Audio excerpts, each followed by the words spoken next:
الذین ينفقون اموالهم، یہ سورۃ البقرہ کا 38واں رکوع ہے اور تیسرے پارے کا 6واں رکوع ہے۔ اللہ پاک نے یہاں پر بہت ساری چیزوں کی نفی کی ہے، بہت ساری چیزوں کی ترغیب دی ہے۔ آدمی کے دل میں آتا ہے کہ میں مال خرچ کروں، کل کر لوں گا، پرسوں کر لوں گا، ہفتے بعد کر لوں گا۔ اللہ نے فرمایا خرچ کرو مالوں کو، رات کو بھی اور دن کو بھی، خفیہ بھی اعلانیہ بھی، جیسے جیسے کرتے جاؤ گے ویسا ویسا اجر ہوگا اللہ کے ہاں۔ اور یہ جو خرچ کرنے والے ہیں ان کے اوپر نہ خوف ہوگا نہ یہ غمگین ہوں گے، ان کے مسائل اللہ پاک غیب کے خزانوں سے حل فرمائیں گے۔ اس کے ساتھ پھر اللہ پاک نے ایک بہت بڑا ضابطہ بیان فرمایا اور سود خوروں پر نفی کی۔ اللہ نے فرمایا سود جو کھاتے ہیں قیامت والے دن ایسے کھڑے ہوں گے جیسے کسی کو دنیا کے اندر پاگل ہو جاتا ہے، ویسے اس کی کیفیت ہوگی، کوئی شیطان نے اس کو چھیڑ دیا ہو۔ پھر اللہ فرماتے ہیں جب ان کو کہا جاتا ہے سود نہ کھاؤ تو کہتے ہیں جیسے ہم خرید و فروخت کرتے ہیں منافع آتا ہے ایسے یہ بھی منافع ہے۔ تو اللہ نے فرمایا بیع کو، خرید و فروخت کو اللہ نے حلال کیا ہے اور بیع اور سود کو حرام کیا ہے۔ اللہ نے فرمایا جو میری اللہ کی نصیحت کو مان گیا اور سود کھانے کو، سود کے کاروبار کرنے کو چھوڑ دیا تو جو کچھ گزر گیا اللہ اس کو معاف کر دے گا، اور پھر بھی یہ کام کیا تو اللہ پاک فرماتے ہیں اس کے لیے پکی جہنم ہے، وہ ہمیشہ رہیں گے۔ پھر فرماتے ہیں ایک ضابطہ اور سنو، ہم سود کو کم کرتے ہیں۔ سودی علماء نے لکھا ہوا ہے 40 سال کے اندر سود کا کاروباری کھربوں پتی بھی ہو تو صفر ہو جائے گا، زیرو ہو جائے گا۔ اور صدقات کو بڑھاتے ہیں، فرماتے ہیں صدقات مال، جس نے اپنے مال کو بڑھانا ہے وہ صدقہ زیادہ کر دے۔ پھر اللہ پاک نے ترغیب دی ایمان لاؤ، نیک کام کرو، زکوٰۃ ادا کرو، ان کے معاملات اللہ کے پاس ہیں۔ پھر فرمایا صاف حکم فرمایا چھوڑ دو سود، اگر نہیں چھوڑو گے تو پھر فرمایا جہنم کے ساتھ تیار ہو جاؤ اور اللہ کے ساتھ لڑائی کے لیے تیار ہو جاؤ۔ اس لیے فرمایا قیامت کا دن ہوگا، آپ صلی اللہ علیہ وسلم کی حدیث مبارکہ ہے، آپ صلی اللہ علیہ وسلم نے فرمایا اللہ پاک سود خور کو کہیں گے خذ السلاح واتوا للحرب، آج اسلحہ پکڑ لو اور میرے ساتھ لڑائی کے لیے آ جا، آج تیری میری لڑائی ہوگی۔ لوگ اللہ کے نبی کی سفارش کی، اللہ کی رحمت کی امید کر رہے ہوں گے اور سود خور کو اللہ پاک کہہ رہے ہوں گے تیرے ساتھ لڑائی ہے لہذا تو مجھ سے لڑ لے۔ اگر تم نے توبہ کر لی تو جو تمہارا مال ہے وہ اپنا مال واپس لے لو، اور تاکہ نہ تمہارے ساتھ ظلم ہو نہ دوسروں کے ساتھ ظلم ہو۔ پھر اللہ نے فرمایا جو کسی کو قرضہ دیتا ہے وہ محتاج ہے، اس کو دینے کی ادائیگی کی ضرورت نہیں ہے تو فرمایا اس کو مہلت دو۔ فرمایا جو کو قرض لینے والے کو مہلت دیتا ہے، اس کے پاس پیسہ نہیں ہے، اس کو چل پھر مہینے بعد دینا، چل 2 مہینے بعد دے دینا، چل دے دینا۔ فرمایا اللہ بھی قیامت والے دن کو فرمائیں گے، بلایا جائے گا اور فرمائیں گے یہ قرض لینے والے سے کو مہلت دیتا تھا، ہم نے بھی اس کے گناہوں کو معاف فرما دیا۔ اور فرمایا صدقہ کرو، اس لیے فرمایا جو قرض دیتا ہے اتنی دیر اس کا معاملہ صدقے والا ہوتا ہے۔ اور پھر اللہ پاک نے ایک معاملہ لکھا، فرمایا آگے معاملات کے اعتبار سے، فرمایا جب کوئی معاملہ کرو تو لکھ لو، اب لکھنے والا انصاف کے ساتھ لکھے، اور جو معاملہ کر رہا ہے اس کے ذمہ ہے لکھوانا۔ اور فرمایا جب تو اس پر گواہ بنا لو، گواہ کا ضابطہ تو بیان کر دیا، 2 مرد ہوں، اگر ایک مرد ہے تو پھر 2 عورتیں ہوں، 2 عورتوں کی ایک مرد کی برابر ہے 2 عورتوں کی گواہی۔ یہ اللہ کا ضابطہ ہے۔ عورتیں بہت ذہین بھی ہوتی ہیں، اکثر تقوی میں اور طہارت میں اور نیک کاموں میں مردوں سے آگے ہوتی ہیں، لیکن شوہر کے گھر گئی تو شوہر سے دب کے رہی، ماں باپ کے گھر گئی تو باپ سے دب کے رہی، باپ نے بات کی تو شوہر کے خلاف بات ہوگی، شوہر نے بات کی تو ماں باپ کے خلاف بات کر دی، دب جاتی ہیں، جو ہے نا بات کو جلدی قبول کر لیتی ہیں۔ اس لیے فرمایا کہ اگر ایک دب جائے تو دوسری اس کے ساتھ گواہی دے دے، اس لیے دونوں کو ملا کے کہا، ایک بھول جائے دوسری یاد کروا دے۔ اور فرمایا پھر یہ اللہ پاک نے تجارت کے معاملات کو بنایا ہے، لکھنے والے کو بھی تکلیف نہ دی جائے، جس نے لکھا ہے اس کو اوپر بھی گواہ کو بھی تکلیف نہ دی جائے۔ اگر تم تکلیف دو گے تو پھر گناہ گار ہوگے، اور جان لو اللہ سب کچھ جانتا ہے۔ پھر فرماتے ہیں کہ سفر میں ہو اگر کہ کاتب نہیں لکھنے والا نہیں ہے تو پھر کوئی رہن چیز دے دو. مثلاً کسی نے 10,000 کی کوئی گاڑی خریدی ہے تو اس کے بدلے میں 5,000 کی کوئی رہن چیز رکھ دو کہ جناب میں وہاں پہنچ کے تمہیں پیسے دوں گا. اور جب معاملہ ہو جائے تو جو پیسے دے دیے جائے تو اس کو امانت کر دیا جائے. اور فرمایا گواہی مت چھوڑاؤ اور جھوٹی گواہی بھی مت دو. اللہ پاک نے پھر آگے سورہ بقرہ ختم ہو رہی ہے، اس کے اندر اللہ کی تعریف بیان کی اور فرمایا آخری دو آیتیں ہیں، یہ بڑی شان والی آیتیں ہیں. آپ صلی اللہ علیہ وسلم نے فرمایا یہ میرے علاوہ کسی نبی کو نہیں دی گئی ہے. اور فرمایا جو یہ پڑھ لیتا ہے اس کے لیے کفایت ہو جاتی ہے. اور فرمایا یہ 3 دن جس گھر میں پڑھ لی جائے اس کے اندر شیطان نہیں آ سکتا. یہ سورہ بقرہ ختم ہو. سورہ بقرہ کا عنوان موضوع تھا منافقین کی مذمت تھی، کافرین کی مذمت تھی، ایمان والوں کی توحید کی، ایمان ماننے والوں کی، ایمان والوں کی.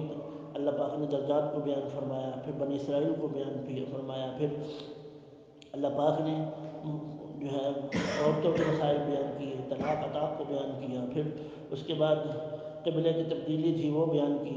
یہ مختصر سے عنوانات تھے. سورہ بقرہ زہرہ کے نام سے بھی مشہور ہے، چمکنے والی، اور آل عمران کو بھی زہرہ کہتے ہیں. سورہ بقرہ کے آخر میں دعا مانگی تھی، یا اللہ ہماری مدد فرما. آل عمران میں مدد کے بارے میں بیان فرمایا. سورہ بقرہ میں یہودیوں کی مذمت بیان فرمائی. سورہ آل عمران میں عیسائیوں کی مذمت بیان کرا، عیسائیوں کے احوال بیان کیے. تو اللہ پاک نے سورہ آل عمران کے اندر فرمایا الف لام میم، یہ اللہ کا راز ہے. اور اللہ نے سب علماء کو، سب فقہاء کو، سب لوگوں کو کہا دیکھو میرے سامنے بیٹھنا ہے تو یہ کہو اللہ عالم بمرادہ، ہم جاہل ہیں، سارا علم تیرے پاس ہے. اللہ نے اپنی توحید کو بیان فرمایا اور فرمایا ہم نے قرآن کو نازل کیا، یہ پچھلی کتابوں کی بھی تصدیق کرتی ہے. من قبل ھدی للناس وانزل الفرقان، لوگوں کے لیے ہدایت ہے اور اس میں فرقان بیان فرمایا ہے. فرمایا اللہ سے کوئی چیز چھپی نہیں ہوئی. اللہ تو ماؤں کے رحموں میں بھی ہے، اس کو بھی وہاں تصویر بناتا ہے. پھر اللہ پاک نے فرمایا کہ ہم نے آیتیں نازل کی، اس میں سے بات محکمات ہیں، ہر ایک اس کا معنی سمجھ دیتا ہے.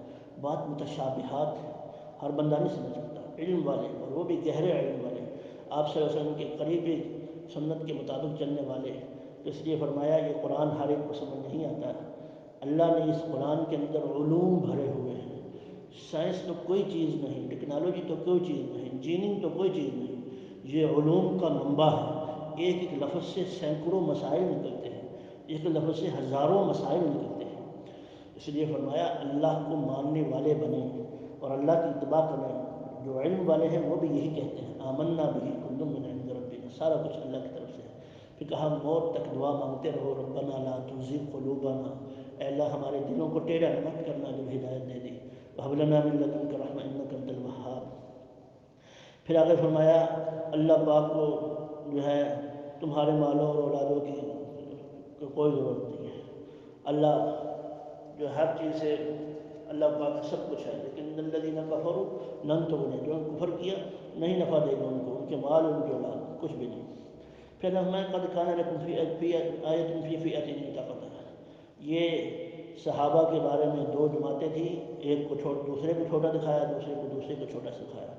پھر اللہ نے فرمایا زُیِّنَ لِلنَّاسِ، امتحان کے لیے فرمایا عورتیں ہوتی ہیں اور اولاد، کسی کی اولاد امتحان بنتی ہے، کسی کی عورت امتحان بنتی ہے، کسی کی بڑا زیادہ مال، سونا چاندی اور گھوڑے اور جانور اور کھیتیاں، یہ امتحان کی جگہ ہیں.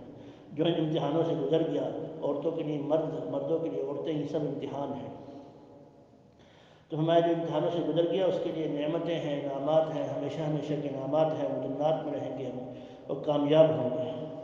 پھر ہمارا دعائیں مانگتے رہو، آمنا فاغفر لنا ذنوبنا وقنا عذاب النار.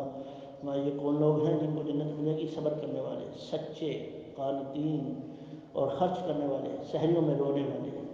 پھر اللہ پاک نے شہد اللہ انہ لا الہ، یہ بھی بڑی قیمتی آیتیں ہیں. پھر اللہ فرمائے ان الذین یکفرون بآیات اللہ، جو اللہ کی آیتوں کا انکار کرتے ہیں اور نبیوں کو قتل کرتے ہیں اور ناحق قتل کرتے ہیں، اور یأمرون بالقسط من الناس، اور لوگوں کو کہتے ہیں جی انصاف سے رہو، تو اللہ فرمائے ان کے لیے جہنم ہے. نبیوں کو قتل کرتے ہیں، انبیاء علیہ السلام کو نقصان کرتے ہیں اور پھر لوگوں کو باتیں کرتے ہیں. عیسائیوں کے بارے میں فرمایا ان کا کوئی عمل قابل قبول نہیں ہے. پھر یہ عیسائی کہتے تھے دیکھو عیسیٰ علیہ السلام اللہ کے نعوذ باللہ بیٹے ہیں، اس لیے ہمیں تو چند دن آگ چھوئے گی. تو اللہ نے فرمایا ان کو ان کے دین نے دھوکے میں ڈالا ہوا ہے. فکیف اذا جمعناہم، کہا اللہ کے سامنے جب آئیں گے تو کیا حال ہوگا ان کا. اور اللہ ملک دینے والا ہے، عزتیں دینے والا ہے، لینے والا ہے، عزت جس کو چاہے، عزت چاہے جس کو، کبھی رات بڑی کر دے کبھی دن بڑا کر دے. فرمایا اللہ پاک نے ضابطہ بنایا ہے، نہ کافروں سے دوستی کرنی ہے، نہ تعلقات رکھنے ہیں، نہ ان سے محبت کرنی ہے. فرمایا الکفر ملت واحدہ، یہ سارا کا سارا کفر ایک جماعت ہے، اس سے نہ دوستی ہے نہ اس سے تعلقات ہے. ہم کاروبار کرنے کی اجازت ہے، لیکن وہ بھی جب مسلمانوں کا کاروبار نہ ہو. پھر فرمایا ہر ایک اپنے جو عمل کیے ہیں اچھے وہ لے کے آئے گا، جو برے کیے ہیں وہ بھی لے کے آئے گا. اور پھر فرمایا قل ان کنتم تحبون اللہ، اے نبی جی کہہ دیجیے اگر تمہیں اللہ سے محبت کرنی ہے تو ایک ہی راستہ ہے، وہ محمد عربی صلی اللہ علیہ وسلم کا راستہ ہے، ان کی اتباع کرنی پڑے گی. سورہ آل عمران کے اندر، آل عمران اس لیے بھی کہتے ہیں کہ حضرت مریم کے والد کا نام عمران تھا. حضرت مریم کا واقعہ اس میں بڑی تفصیل سے ہے. یہاں سے شروع ہو رہا ہے وَإِنَّ اللَّهَ اصْطَفَىٰ آدَمَ وَنُوحًا وَآلَ إِبْرَاهِيمَ وَآلَ عِمْرَانَ عَلَى الْعَالَمِينَ. میں مریم کی جو والدہ تھی انہوں نے منت مانی تھی کہ اللہ جو میرے حمل کے اندر ہے میں اس کو تیرے رسے میں وقف کر دوں گی، دین کا کام لوں گی. تو وہ لڑکی پیدا ہوگی، کہا یا اللہ یہ لڑکی ہے، لیکن اتنا اچھا اخلاص کے ساتھ قبول کروایا ہوا تھا. اللہ نے فرمایا اس لڑکی کے لڑکا ہوگا، اور پھر وہ قیامت کے قریب نبیوں کا جو ہے نبی پاک صلی اللہ علیہ وسلم کے دین کی ترویج کے لیے آئے گا. ایسا اخلاص قیامت تک چلا. پھر جب مریم علیہ السلام کی خدمت جو ہے اور ان کی ذمہ داری حضرت زکریا کے نام پر لگی، حضرت زکریا علیہ السلام ان کے پاس آئے تو دیکھا تازہ پھل، حالانکہ شہر میں پھل نہیں تھا. کہاں سے آیا؟ کہ اللہ کے پاس سے. تو زکریا علیہ السلام کی عمر زیادہ ہو چکی تھی، اولاد نہیں تھی. دعا مانگی ربی ہب لی من لدنک ذریۃ طیبہ. تو پھر اللہ پاک نے فرمایا ہم نے تمہاری دعا کو قبول کر لیا. تو یا اللہ میری بیوی بانجھ ہو چکی ہے، میں بوڑھا ہو گیا، اولاد کیسے ہوگی؟ میں اللہ جو فیصلہ کر دیتے ہو جاتا ہے. پھر اللہ پاک نے انہوں نے کہا یا اللہ کو نشانی، میں 3 دن خاموش رہو گے. اور پھر مریم علیہ السلام رحمۃ اللہ علیہ کا واقعہ بیان کیا کہ اللہ نے ان کو تمام جہان کی عورتوں میں چنا تھا. فرماتے ہیں کہ جب تھوڑی سی علیحدہ رہتی تھی تو جبریل علیہ السلام آئے اور کہا اللہ تم کو بیٹے کی خوشخبری دیتے ہیں. کہا میرا بیٹا؟ مجھے تو کسی مرد نے ہاتھ نہیں لگایا، میں نے نکاح نہیں کیا، یہ کیسے ہو سکتا ہے؟ کہا جو اللہ فیصلہ کرتے ہیں وہ کر دیتے ہیں. اور کہا بیٹا عام نہیں ہوگا، گود میں بھی بولے گا، بڑھاپے میں بھی بولے گا. یہ عیسیٰ علیہ السلام کی قیامت کے نزدیک آنے کی نشانی ہے. اللہ نے قرآن میں کہا فی المہدی وکہلا، حالانکہ وہ 33 سال کی عمر میں اٹھا لیے گئے تھے. مطلب یہ ہے بڑی عمر کے اندر آئیں گے اور پھر وہ باتیں کریں گے. پھر فرمایا ان کے معجزات کو بیان کیا. پھر اس کے بعد اذ قال اللہ یا عیسیٰ، نجران جو آج کل ریاض کے قریب کا علاقہ ہے سعودیہ میں، وہاں سے عیسائی آئے 60، اور آپ صلی اللہ علیہ وسلم سے کو سامنے بیٹھے اور بات کرنے لگ پڑے. ان کے اندر ان کے بڑے بڑے رہبان تھے اور پادری تھے. وہ کہنے لگے دیکھو اللہ عیسیٰ علیہ السلام اللہ ہے. آپ نے فرمایا یہ کیسے ہو سکتا ہے؟ انہوں نے کہا چلو ٹھیک ہے، پھر عیسیٰ علیہ السلام اور مریم اور اللہ تینوں مل کر اللہ ہے. یہ کیسے ہو سکتا ہے؟ کہ نہیں ٹھیک ہے اللہ تو اللہ ہی ہے، لیکن عیسیٰ علیہ السلام کے ان کے بیٹے ہیں. تو آپ نے فرمایا یہ کیسے ہو سکتا ہے؟ تو آپ نے فرمایا تھا یہ بتاؤ عیسیٰ علیہ السلام کو کسی نے پیدا کیا؟ انہوں نے کہا جی پیدا ہوئے، ماں کے پیٹ سے نکلے. کہ اللہ کا نہیں پیدا ہوئے. پھر فرمایا آپ نے عیسیٰ علیہ السلام کھاتے پیتے ہیں؟ کہا کھاتے پیتے ہیں. آپ نے فرمایا اللہ کا نہیں کھاتے پیتے. آپ نے فرمایا عیسیٰ علیہ السلام چلتے پھرتے ہیں؟ کہ چلتے پھرتے ہیں. کہ اللہ کا عیسیٰ علیہ السلام مٹی سے بنے؟ کہ مٹی اللہ ہمارے نور سے بنے ہیں. کہا تو بیٹا باپ کے مشابہ ہوتا ہے. اس پر وہ لوگ خاموش ہو گئے، لیکن اندر بہت سارے سوال تھے. انہوں نے کہا بہت ساری باتیں تھیں. تو آپ نے فرمایا پھر ٹھیک ہے مباہلہ کرنا.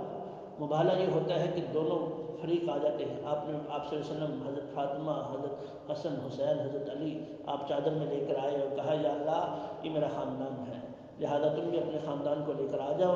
اللہ جو حق پر ہے اس کو باقی رکھ، جو حق پر نہیں ہے اس کو تباہ کر دے. تو جب عیسائیوں نے یہ دیکھا، ان کو پتہ تو تھا کہ آپ صلی اللہ علیہ وسلم نبی ہیں، ان کا نبی کے مقابلے میں آگے تو پھر تباہ ہو جائیں گے. خیر انہوں نے پھر صلح کر لی. پھر آگے اللہ پاک نے فرمایا آپ نے ان کو دعوت دی کہ دیکھو ایسی بات پر آ جاؤ تو تمہاری ایمان ہمارے درمیان برابر ہے. پھر اللہ پاک نے ان کی جماعت کے بارے میں فرمایا آمنوا بالذی انزل علی الذین آمنوا وجہ النہار واکفروا آخرہ۔ صبح ہوتی ہے مومنوں کو تنگ کرنے کے لیے، ہم مسلمان ہو گئے جی، اور شام ہوتی ہے نہیں نہیں تمہارا دین حق نہیں ہے اس لیے ہم پھر کے ہیں۔ اس لیے اگر دین حق ہوتا تو اللہ نے فرمایا یہ سب ان کے بہانے ہیں۔ ان میں سے ایسے لوگ بھی ہیں جن کے پاس تم 1 دینار بھی رکھو گے امانت تو یہ دھوکے باز ہیں، اور ایسے لوگ بھی ہیں جن کے پاس بڑا بڑا تم ڈھیر رکھو گے وہ اس پر جمے رہیں گے۔ پھر اللہ پاک نے فرمایا اگلے رکوع میں کہ تمام نبیوں سے وعدہ لیا، اے میرے تمام نبیوں یہ بتاؤ اگر تمہارے ہوتے ہوئے میرے نبی آگے محمد عربی صلی اللہ علیہ وسلم آگے تم کیا کرو گے؟ اللہ نے حکم دیا لَتُؤْمِنُنَّ بِهِ، ایمان لاؤ گے، وَلَتَنْصُرُنَّ بِهِ، ان کی مدد کرو گے۔ سب نبیوں نے ایمان بات کی۔ پھر میں یبتغ غیر الاسلام الدین، جو اسلام کے علاوہ کوئی دین پسند کرے گا اللہ اس کو قبول نہیں فرمائے گا۔ اللہ کے ہاں دین اسلام ہی ہے، ان الدین عند اللہ الاسلام۔ فرمایا ان الذین کفروا بعد ایمانہم، جو کافر ہو جاتے ہیں ایمان لانے کے بعد پھر کفر میں زیادتی کرتے ہیں تو اللہ ان کو توبہ کو قبول نہیں کرے گا۔ کفر پر مر گیا تو فرمایا جہنم کا عذاب باقی ہے۔ پھر اللہ فرمایا اپنی پسندیدہ چیزیں قربان کرو، لن تنالوا البر حتی تنفقوا، جب تک نیکی کو نہیں پہنچ سکتے جیسے پسندیدہ چیزیں قربان نہ کرو۔ پھر اللہ نے فرمایا ان اول بیت وضع للناس، پہلا گھر اللہ نے جو بنایا ہے وہ مکہ ہے، اس میں مقام ابراہیم ہے۔ فرمایا جو حج پر جس کے پاس استعداد ہے مال ہے وہ حج کرے، اس پر حج فرض ہے وہ ضرور حج کرے۔ جو فرمایا ومن کفر، جو اس نے حج کرنے سے انکار کر دیا تو اللہ اس سے غنی ہے۔ اس لیے فرمایا کہ آپ صلی اللہ علیہ وسلم نے اتنی سخت وعید کسی کے بارے میں فرمایا من ملک زادا او راحلۃ فلم یحج، اس کے پاس زاد راہ بھی ہو، سواری کا انتظام بھی ہو، پھر بھی حج نہیں کیا تو مجھے کوئی پرواہ نہیں، اور کوئی پرواہ نہیں کہ وہ یہودی مرے یا عیسائی مرے۔ پھر اللہ پاک نے ایمان فرمایا اللہ سے ایسے ڈرو جیسے ڈرنے کا حق ہے، اور پکے رہو جمے رہو، اور یاد کرو کہ تم دشمن تھے اللہ نے کر دیا۔ پھر فرمایا ایک جماعت ایمان پر قائم رہے، دعوت دیتی رہے، امر کا حکم نیکی کا حکم دے، برائی سے روکتے رہے۔ اور پھر فرمایا ایسے لوگ ہوں گے قیامت کے دن 2 گروہ ہوں گے، سفید چہرے والے کالے چہرے والے۔ سفید چہرے والے کامیاب ہوں گے، ان کے چہرے چمکتے ہوں گے، کالے چہرے والے جو ان کے چہرے سیاہ ہو جائیں گے اور وہ پریشان ہو جائیں گے۔ اللہ ہمارے چہروں کو دنیا میں بھی چمکتا رکھے، آخرت میں بھی چمکتا رکھے۔ پھر اللہ نے ذمہ داری بیان کی کنتم خیر امت اخرجت للناس، تم بہترین امت ہو لوگوں کی رفع نشانی کے لیے نکالے گئے۔ یہ ذمہ داری بیان کی، فرمایا تم اپنے ماؤں کے پیٹوں سے لوگوں کی خیر خواہی کے لیے نکالے گئے ہو۔ پھر اللہ نے اس قوم کو بیان کیا کہ ان پر ذلت و مسکنت کیوں وارد کی گئی کہ نبیوں کو قتل کرتے تھے۔ اور پھر اللہ نے فرمایا لیسوا سوا، سب برابر نہیں ہیں۔ اہل کتاب میں سے ایک جماعت ہے جو اللہ کی آیتوں کی تلاوت کرتی ہے صبح اور شام، ایمان لاتی ہے آخرت پر اللہ پر، آخرت کے دن پر، نیکی کا حکم کرتی ہے، برائی سے منع کرتی ہے، اور نیکی کے کاموں میں جلدی کرتی ہے، وہ کامیاب لوگ ہیں۔ پھر اللہ فرمانے بدر کا واقعہ بیان کیا وَلَقَدْ نَصَرَكُمُ اللَّهُ بِبَدْرٍ، بدر میں تم پریشان تھے، جب تمہیں پتہ لگا دشمن زیادہ ہے تو اللہ نے فرمایا ہم نے کہا 3000 فرشتے بھیجیں گے۔ پھر پریشانی کو ختم کرنے کے فرمایا 5000 فرشتے بھیجیں گے۔ پھر اللہ نے فرمایا ہم خود آ رہے ہیں، میدان میں گھبراؤ نہیں۔ پھر اللہ نے فرمایا سود مت کھاؤ، سود مت کھاؤ، کامیاب ہونا چاہتے ہو، اور فرمایا خرچ کرو، جنت کس کے لیے ہے؟ فرمایا جو خرچ کرتے ہیں تنگی میں اور کشادگی میں، اور غصہ آ جائے تو معاف کر دیتے ہیں، اور جب گناہ ہو جائے، بے حیائی کا کوئی کام ہو جائے تو استغفار کر لیتے ہیں۔